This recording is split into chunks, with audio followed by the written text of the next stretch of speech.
şəhərdə 2014-cü ildəki ekan. Ma 2002-ci bölüm Xitayning jasusluq qarşı turuş qanunun yeni nusxasının qandaq alayligi var. Ma 2026-cı il 4-cü ayının 26-cı günü ma'qullangan 2024-cü il 2023-cü il 7-ci ayının 1-ci günündə icra qilgan ma qanunni tekshirib chiqaydi. Bu qanunlar hammasi Google'da yoziliq jumonglar faqat o'zinglar oldirmay o'qib analiz qilish to'g'ri keldi.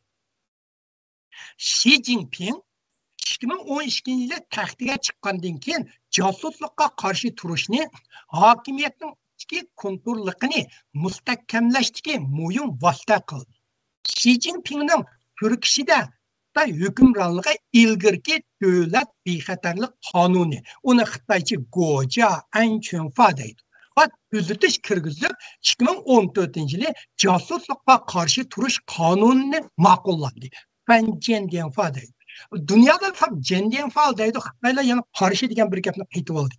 2023 yılı 4-cü ayın 26-cı günü Xitoy qonun chiqarish organi, bu organning ismi Xalq vakilleri Qurultayının daimi komiteti. Xitoycha Zhongguo Lifa Jigo Chuanguo Renda Chenghui deydi. Bu qonunga yanımı ilgirligen tuzitish kirgizdi. Bu qatimki tuzitish bexatarlikning oldini olish, josuslikqa qarshi tashviqot tarbiyasini faol qanot yoydirish, umumiy xalqning josuslikqa qarshi turish bexatarligining oldini olish ini va davlat bexatarligi safosini kuchaytirish qatorliq mazmunlarga ahamiyat berildi. Bu Xitoy doiralarining Amerika bilan Xitoyning qarishlashishi kunsiri keskinleşiyotgan xalqaro muhit Xitoyga kunsiri foydasiz bo'layotgan vaqtda davlat ichida kontrol qilish, hatto o't ilish uchun qo'llangan bir turlik tuzum, bo'yliq rasmi tuzum xarakterlik tadbir. Bu yeni tuzishda josus tashkilotiga va uning vakolatchisiga setilish yoki ulardan yo'lanchiq izlash, davlat organlari maxfiyatlikka chetilgan o'rinlar yoki xalqlik uchur va ul asli halari qatorliqlarga qo'r hujum qilgan qatorliq qilmishlarga josuslik qilmishi deb aniqlama berildi. Bu yenidan kirgizildi.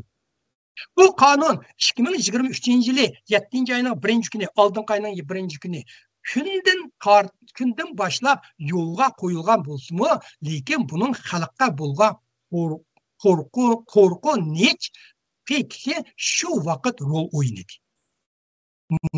Mazmundan qaraganda yenidan tuzitish kirgizgan josuslik qarshi turish qonundagi o'zgarish tuandagi bir qancha jihatlarni o'z ichiga oladi. Birinchi, josus qilmishning aniqlamasi davlat organlari maxfiyatlikka chetilgan o'rinlar yoki xalqlik uchur va ul asli hallari qatorliqlarga qo'r hujum qilgan qilmishlarga kengaytirildi. Ma'lani xansusda men butunlay uyg'urchaga o'zim tarjim qildim va yaxshiroq tarjim qilganlar tarjim qilganlar. İlgiri davlat maxfiyatini o'g'irlagan degan moddani davlat maxfiyatligini va davlat bexatarligi va manfaatga munosabatlik boshqa hujjat, sonliq ma'lumot, material buyumlarni o'g'irlagan deganga kengaytirildi. Bu Xitoy fuqarolariga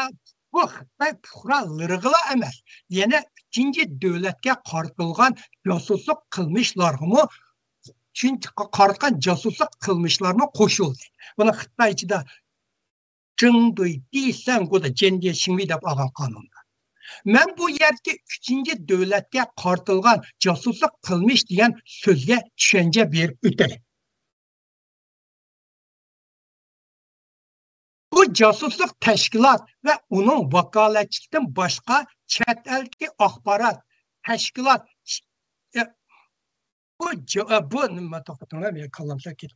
Men bu yerga 3-chi davlatga qartilgan josuslik qilmishi degan so'zga tushuncha berib o'tay. Bu Casusluk təşkilatı və onun vakaletçisindən başqa chet eldeki axbarat, təşkilat, şəxsilərə, misala muxbirlərə, yoki siyasətçilərə Xitayning məxfiyyətligi ya axbaratı bilan təminləyən əhvalını göstərdi. Bu təminləş təsadüfi halda bulğan qılmışını öz içine aldı. Fuquşma qanununun öz içine aldı.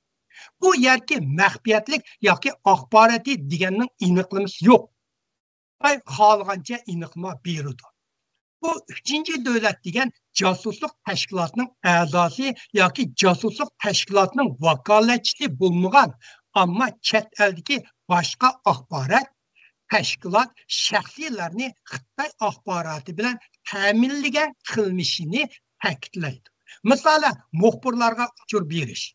Bununla asaslanıp her qandaq bir Uyghur bir chet ellik bilan uchrashgan bo'lsa yoki telefon qilgan bo'lsa, e-mail yozgan bo'lsa, chet el konsulxonasining oldiga berib qolgan bo'lsa, yig'inlarda so'zlab qolgan bo'lsa, Xitoy chekilgan uchurdan xabar topgan bo'lsa, ota-ona telefon qilganda assalomu alaykum degan bo'lsa, Xitoy josuslik qildi deb qo'lga oladi.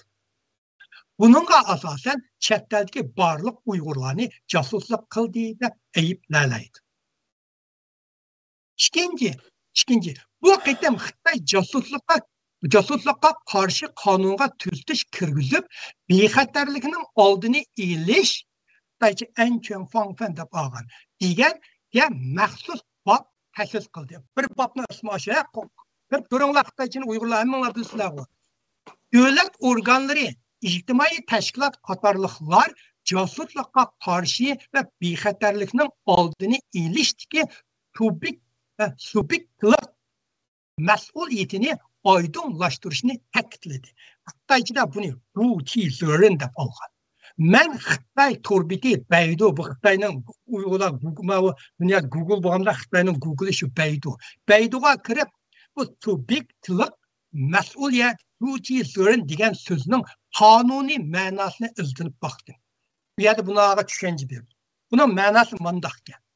Aloqador taraflarning josuslikqa qarshi tashviqot tarbiyasini faol qanoat yoydirish mas'uliyatini oydinlashtirib, maxsus organlar tashviqot faoliyatlariga yetakchilik qilib, umumiy xalqning josuslikqa qarshi bexatarlik oldini olish ini va davlat bexatarligi safosini haqiqiy o'stirish mazmunlarini ta'kidlaydi. Aşındaq işlarni aloqador taraflar degan Xitoyning tashkilotlari, organlari aşılan davatıda. Şular bütün muşlarni bilish kerak. Şunun bilan bir vaqtda nuqtaliq o'rinlarning bexatarlik oldini olish mas'uliyati va davlat bexatarligi ishlariga chetildigan qurilish turlariga ijozat berish tuzumi qatorliqlarni o'z ichiga oldi. Bu yerki davlat bexatarligi ishlariga chetildigan qurilish turlari bu nim degan gap? Men bu Xitoycha jianshi xiangmu deydi. 国家安全事项的监视项目的报告。Bunun ma'nosi nima? Degan so'zning doirasi nihoyat keng men kirib baxtim. Bu ko'ndikilar bu so'zning doirasiga davlat bexatarlik ishlariga chetildigan qurilish turlari degan gapning doirasi ma'lumki. Davlat bexatarligi konkret turlar va ochqushliq texnikalar, qo'r uchuri texnikasi, mahsulotlari va mulozimatlari davlat bexatarlik ishlariga chetildigan qurilish turlari va boshqa faoliyatlar va faoliyatlarga ta'sir ko'rsatilgan chet el mablag'i muhim davlat organlari, davlat mudofaasi va harbiy sanoat o'rinlari, boshqa muhim maxfiy o'rinlar va muhim harbiy aslihalarning bexatarlik kontrol rayonlari atrofidagi yangi o'zgartirilayotgan va kengaytirilayotgan qurilish turlari. Mana mushlarning hammasi davlat bexatarligi ishlariga chetilgan qurilish turlari degan gapning ma'nosi mushtaq. Bununla asasen Xitoy Sharq Turkiston, Uyg'uristondagi asas qatlamlarni kuchaytirib, asas katlamlarının xalğan adamni casusluk qildi deb ayıplishiga yoki yerlik saqchilarning xalğan Uyg'urni qo'lga ilishiga yo'l ochgan. Uyg'urlarni qo'lga ilish huquqini qonuniy organlardan har bir Xitoy fuqarosiga o'tkazib bergan. Her qanday Uyg'urni oladi. Uyg'urlar uyiga bir odam kelsa, darhol asas qatlamga tizimlatmasa, uni jasuslik qildi deb qo'lga ola oladi yoki bexatarlik oldini ilish ingi tuan deb tarbiya kursiga lagerga avitidu yoki uyiga bir Xitoyni yotqizib qo'ydi. Mishalda men yaqinda men bir Washingtonda bir to'yga bordim. O toyga ilgili ameliyat Rabimdem bilan nayt yıkıntı. Onu agar Rabimdem ne o kildanki Rabimdemge bormaptı. Çünkü onun ataları Ürümçidike ularning uyiga Xitoyni o'rlashtirib qo'yibdi meni anglashimcha. Agar Rabiya Qodirbekka bu kelsa, seni tutib ketamiz deb shunda Rabimdem o to'yga borolmaydi. Uyg'urlar bira qurilish, ko'cha, bozor, qo'llanma, tashviqot buyumlari, shuar, plakat, Pakça, asker ve harbiy maşinlerini, çiğlençe katarlıklarını ruhsatsız resimge tarsa mahfiyetlikini aşkarladı da kolga alıdı. Adli koçeri Xitayla, Bingur Sakka Xitayla Uygur'un alalaydı kolga. Xitay eğer bir Uygur'unu derhal yo'qotmoqchi bo'lsa yoki bir Uyg'ur yana bir Uyg'urni chekib qo'ysa, shu Uyg'urni darhol qo'lga ola oladi. Misol so'zimizdan zodi ketdi. Masalanga Rishad Abbas'la olim sayti yo'q, mening va Shukrat Ushur tug'liq uchimizning idorasiga xat yetdi. Buni Rabimdan fidoyilar ekran oshkorladi. Shoqchi men bilmayman. Agar u Xitoyda bo'lgan bo'lsa, bizni allaqachon qo'lga ip ketadi. Men bu ikkisining men Amerika kelsam vatandagi ishlan o'limsam o'zimning shaxsiy hayotida bu menga ta'sir intayin qattiq ko'rsatgan, mening ruhimga intayin qattiq zarba bergan ishda. Masalan, bu har qanday burun biz xoin deymiz. Xoin degan gapning haddingi tili 3-chi millatning tili bilan qo'li bilan o'zingning millatiga qarshilik turish, o'zingning millatiga ziyon yetkazish. Mayli bir odam bo'lsin, yo 10 odam bo'lsin, 3-chi millat orqali o'zingning millatiga ziyon yetkazish buni xoinlik deydi. Men Rishad Abbasda olim Saytoyevning bunda xoinlik qilganiga mening ruhimga intayin qattiq ta'sir yetkazdi. Bo'lma Rishad Abbasga men yuz ishlatdim. Onundan bir sami gumonlanmasında onun bunda hayırlı kılışıga benim hayatımda intayin qattiq ta'sir yetkazdi. Üçüncü, yeni kanunda casuslukka karşı tekşiriş, bir taraf kılış tedbirlerini texmi küçeytti. Ve memuri kanun icra kılış hukukunu texmi köpeytti. Tekşirip bir taraf kılış. Bir bab açtı, Xitaycha onun da Yavçak Fucur degeni babda memuri organlarga şəxsilərinin sonliq məlumatlarını təkşiriş və yütkəb iliş, ularını xalığan vaxtda çaqırtış, ularının mal-mülk fikrini sürüşdürüş, çiğriden kiriş çıxışqa ruxsat qılmaslıq qatarlıq memuri kanun icra qilish hukukunu köpəytdi və küçəytdi. Yeni kanunda bayqalgan yeni kanunda bayqalgan kor bexatarligi, xababi qatorliqlarni qilish va bir taraf qilish tadbirini ko'paytirdi va kuchaytirdi. Davlat maxfiyatligini va axborotni baholash mexanizmini ko'paytirdi va kuchaytirdi. Jinoiy ishlar yurgizish va maslashtirish belgilemelerini ko'paytirdi va kuchaytirdi. Xitoychada bularni kanunda Xinjiang deb olgan.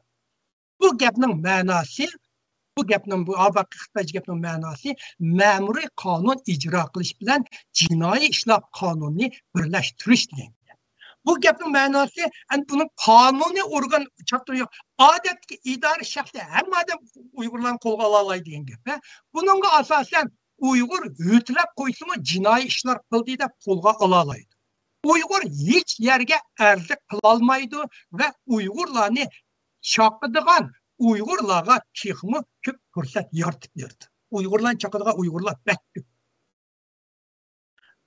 Bu degenler qonuniy organ bo'lmagan har qanday Xitoy idoralarining, tashkilotlarning va shaxsiylarning har qanday Uyg'urni har qanday vaqtda sabablik yoki sababsiz qo'lga ola oladigan, mol mulkini musodara qila oladigan va ma'lumotlarni ko'ra oladigan huquqi bor. Har bir Xitoyning har qanday Uyg'urni shunday qila oladigan huquqi bor. Xitoy jinoiy josuslik qonuni bo'yicha davlat bexatarligiga munosabatlik har qanday uchurni yo'llash va yetkazishni tamoman chekladi. Har qanday uchurni har qanday bu qonun orqali chet elning shaxsiy va shirkatlarga zarba berish salmoqni kuchaytirdi. Bu qonun chet el korxonalarining va ishchi xizmatchilarining Xitoydagi tijorat usuliga ta'sir ko'rsatdi va konkret isbot bo'lmagan ahvol ostida xohlagancha qonuniy ijro qilish nomida tutish qila oladi bu chet ellikka. Men bu yerda ikki bo'lib so'zlayman. Biz avval Xitoyning xalqaro ilib borgan josuslikni bayonot turib, xalqaro shirkatlarningki ishlariga buzg'unchilik qilganini so'zlaymiz birinchi. Endi Uyg'urlarning uchurlarini bizda Xitoy josuslar Uyg'urlar uchun qanday to'playdi? Bu to'g'riliq ishni keyinda tafsili to'xtaymiz.